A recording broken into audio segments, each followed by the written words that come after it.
passer à la prédication.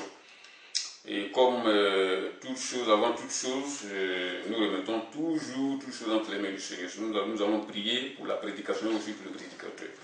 Éternel Dieu Tout-Puissant, je remets donc, Éternel Dieu, tout ce moment de puissante main.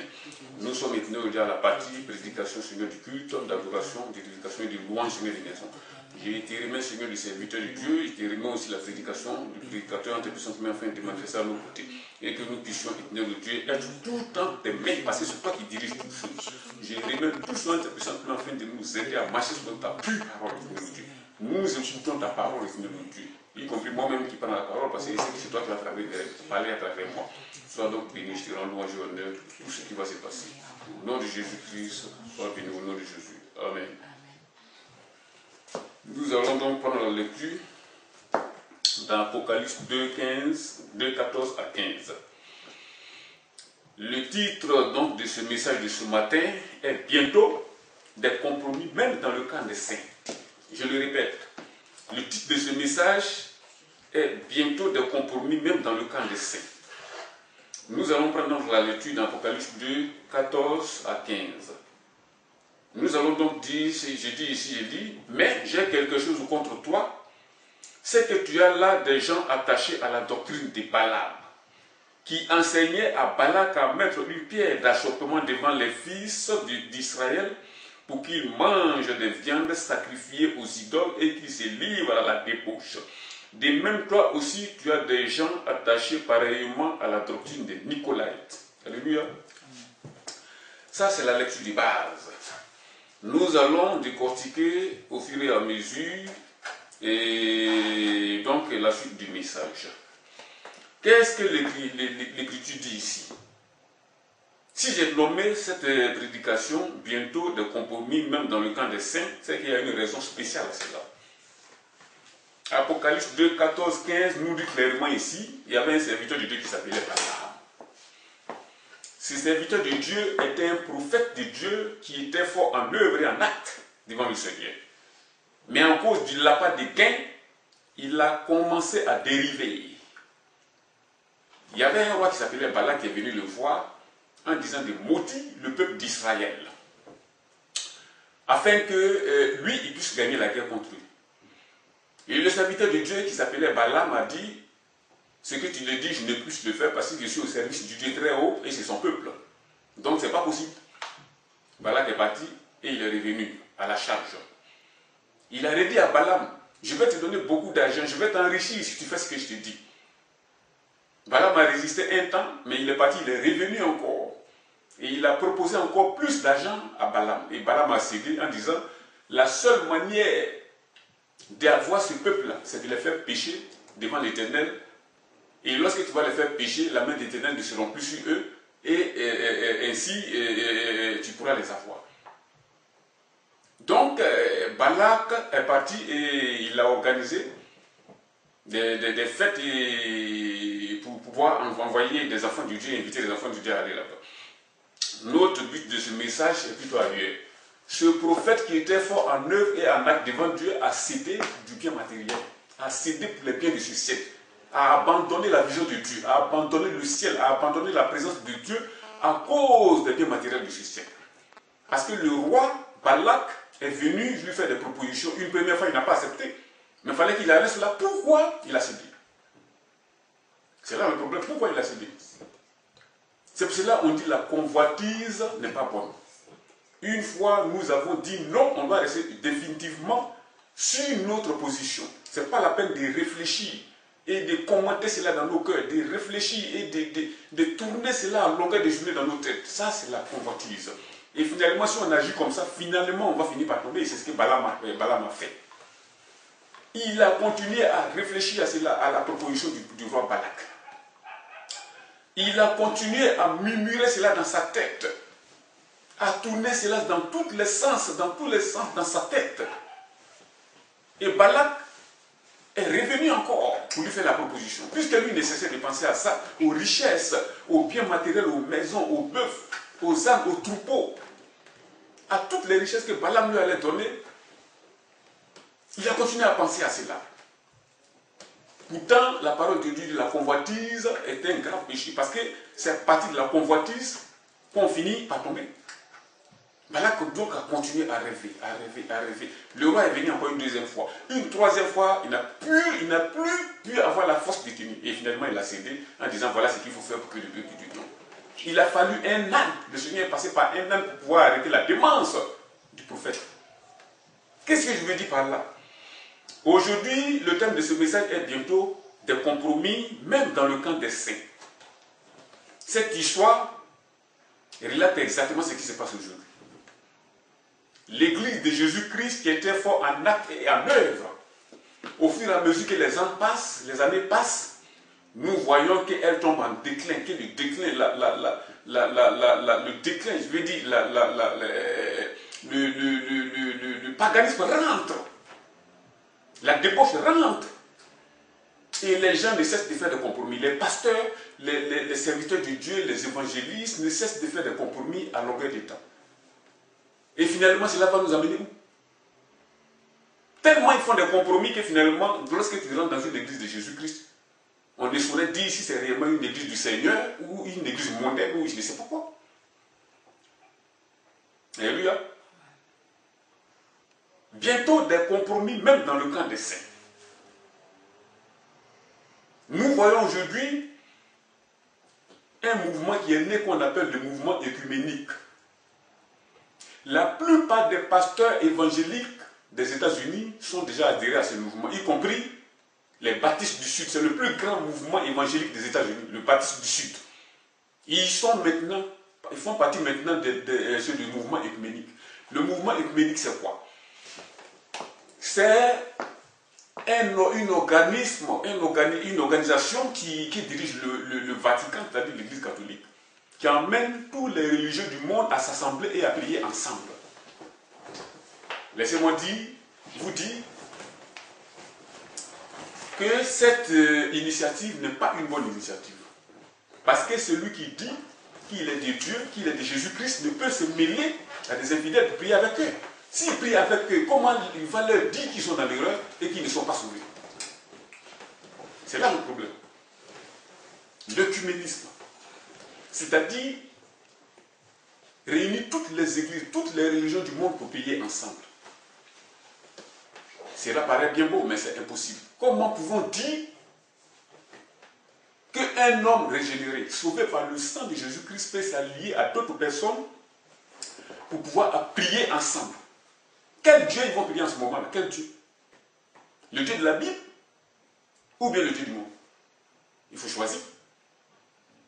La Bible dit, dans 2 Corinthiens 6,14, ne vous mêlez pas avec les infidèles, parce que ce n'est pas le même message que vous allez donner.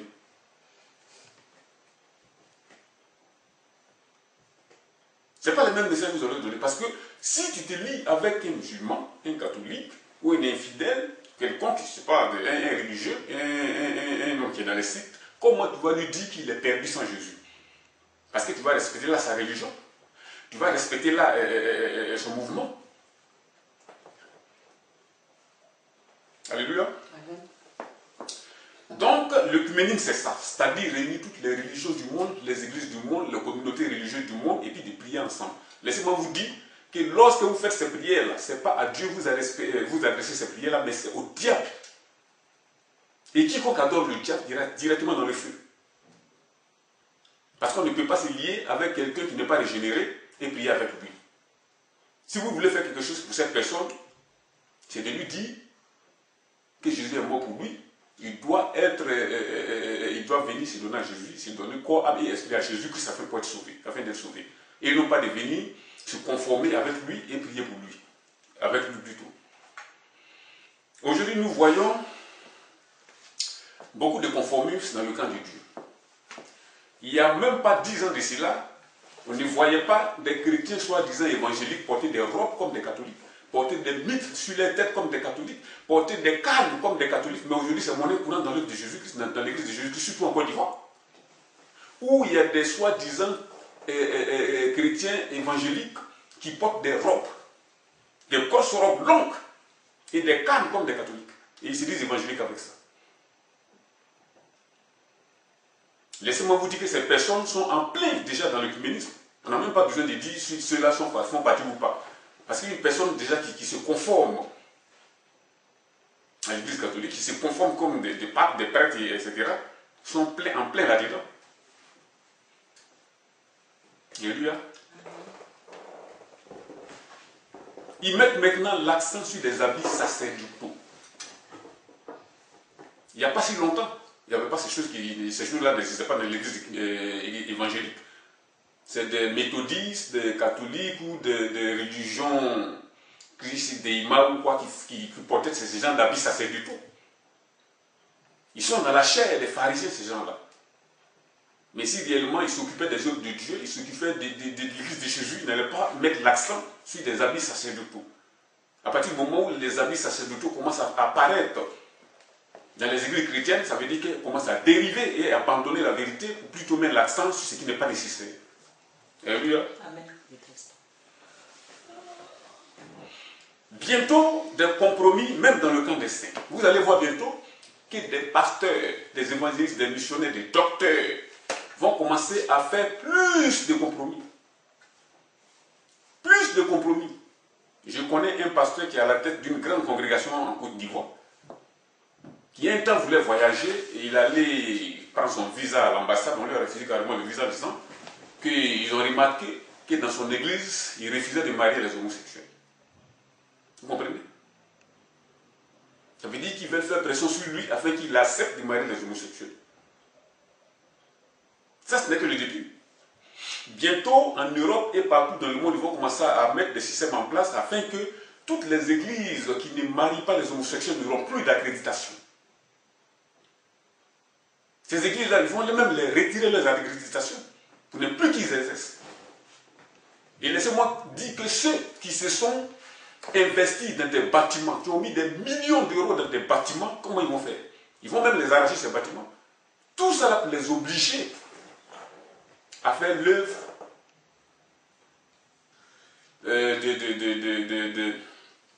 comment on appelle, du mouvement mondialiste qui arrive.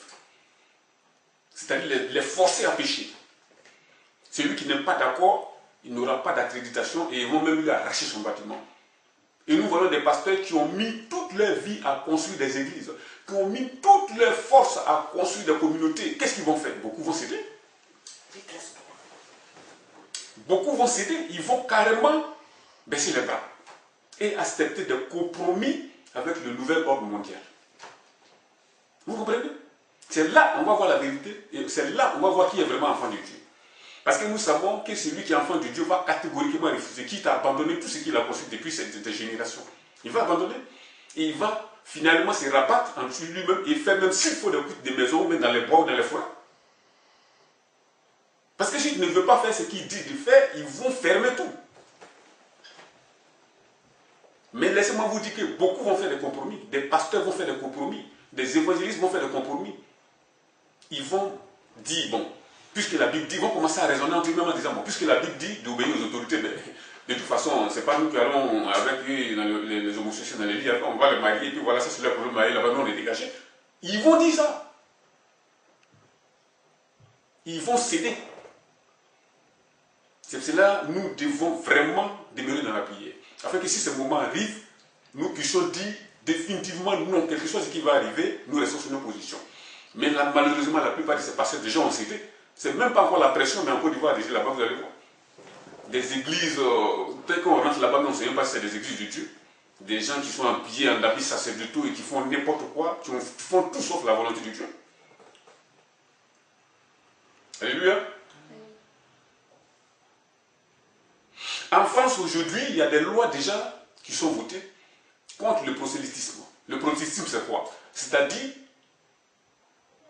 ne pas mettre la pression sur quelqu'un pour qu'il devienne chrétien ou qu'il accepte sa congrégation religieuse. Aujourd'hui, il y a une loi qui est votée pour ça. Quelqu'un qui est pris en flagrant délit de prosélytisme risque 2 ans de prison. C'est-à-dire, si tu vas parler de Jésus à quelqu'un une fois, et on te prend en train de parler de Jésus publiquement, si on te prend, tu risques de faire 2 ans de prison. Et l'Union européenne qui a choisi le mode de vie comme péché, cherche à voter des lois carrément, a interdit la prédication dans les rues, a interdit de parler au nom de Jésus dans les places publiques et partout. Parce que eux, ils ont un autre Dieu, qui n'est pas Jésus naturellement. Alléluia. C'est pour cela que nous devons fermement rester dans la prière. Rester dans la présence de Dieu. Parce que les temps qui viennent sont très, très, très mauvais. Finalement, les vrais enfants de Dieu vont se recueillir et je veux dire retirer chez eux à la maison et faire des cultes de maison finalement. C'est ce qui arrive, frères et sœurs. Mais je vous ai dit tout à l'heure, beaucoup vont céder. Il y a beaucoup de pasteurs qui vont céder. Donc vous et moi qui sommes au courant de ces choses, c'est le temps maintenant de prier pour ces pasteurs-là. De nous mettre à genoux, de chaîner, de prier sérieusement pour ces pasteurs-là, qui sont à la tête des grandes dénominations.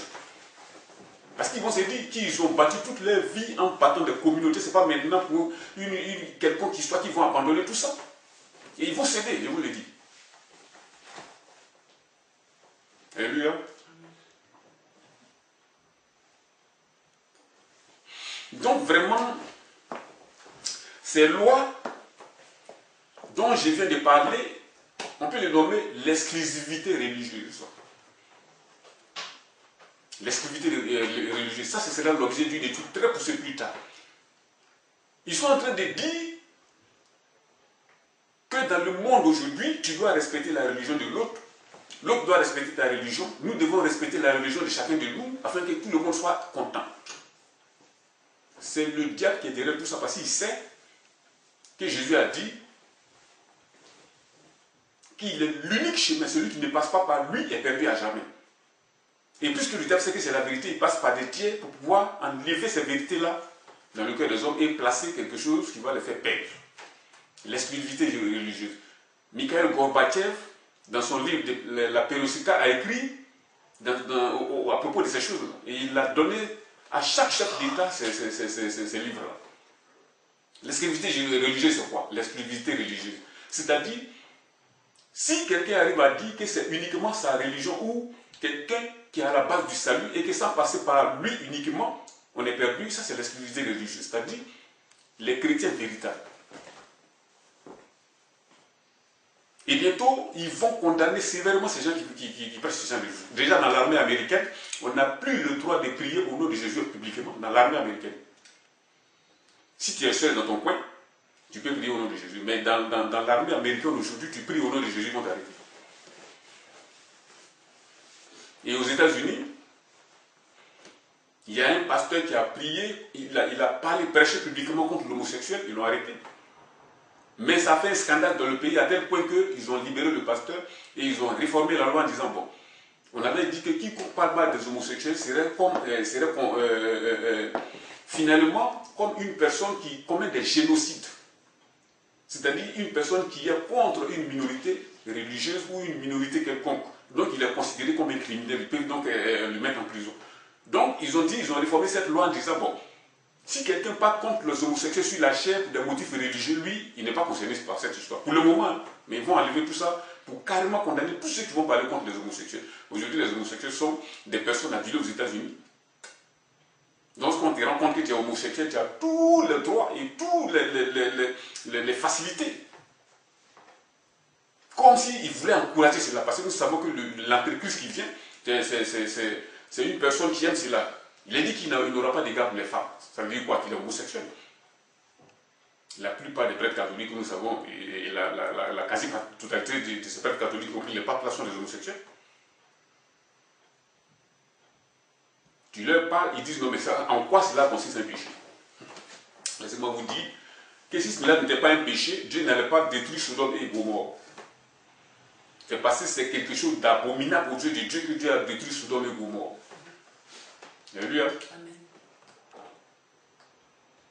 Donc vraiment, le temps n'est plus à la rigolade, ni à la plaisanterie. Maintenant, le temps est plutôt, surtout, à la prière. Nous devons sérieusement prier. La Bible dit dans 2 Corinthiens 14, 6, ne vous mettez pas à être les infidèles sous un juge étranger. Celui qui se met avec des infidèles sous un joug étranger connaîtra le même sort que ces infidèles.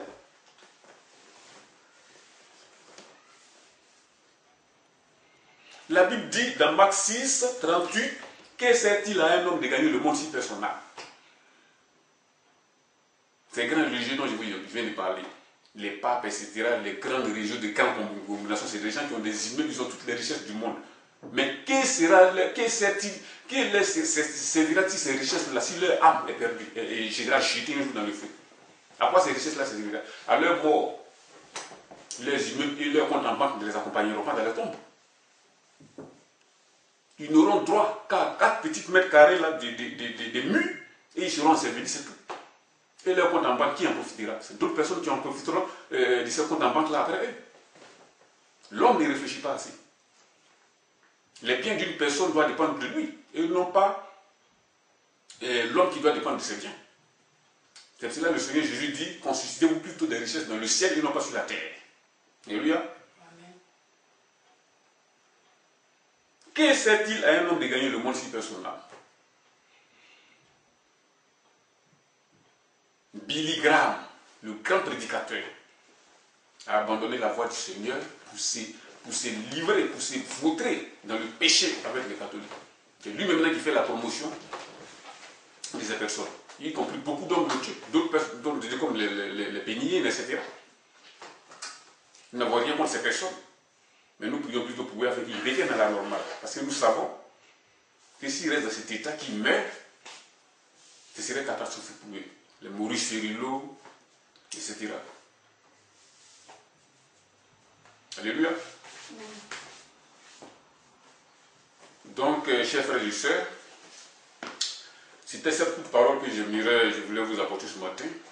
C'est l'évangéliste Jacques Soumaoro de la Mérès.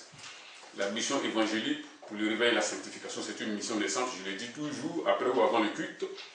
Parce que les vidéos qui seront lancées sur YouTube seront individuelles, donc il faut que je les assiste à chaque vidéo. Que le Seigneur vous bénisse. Amen. Amen.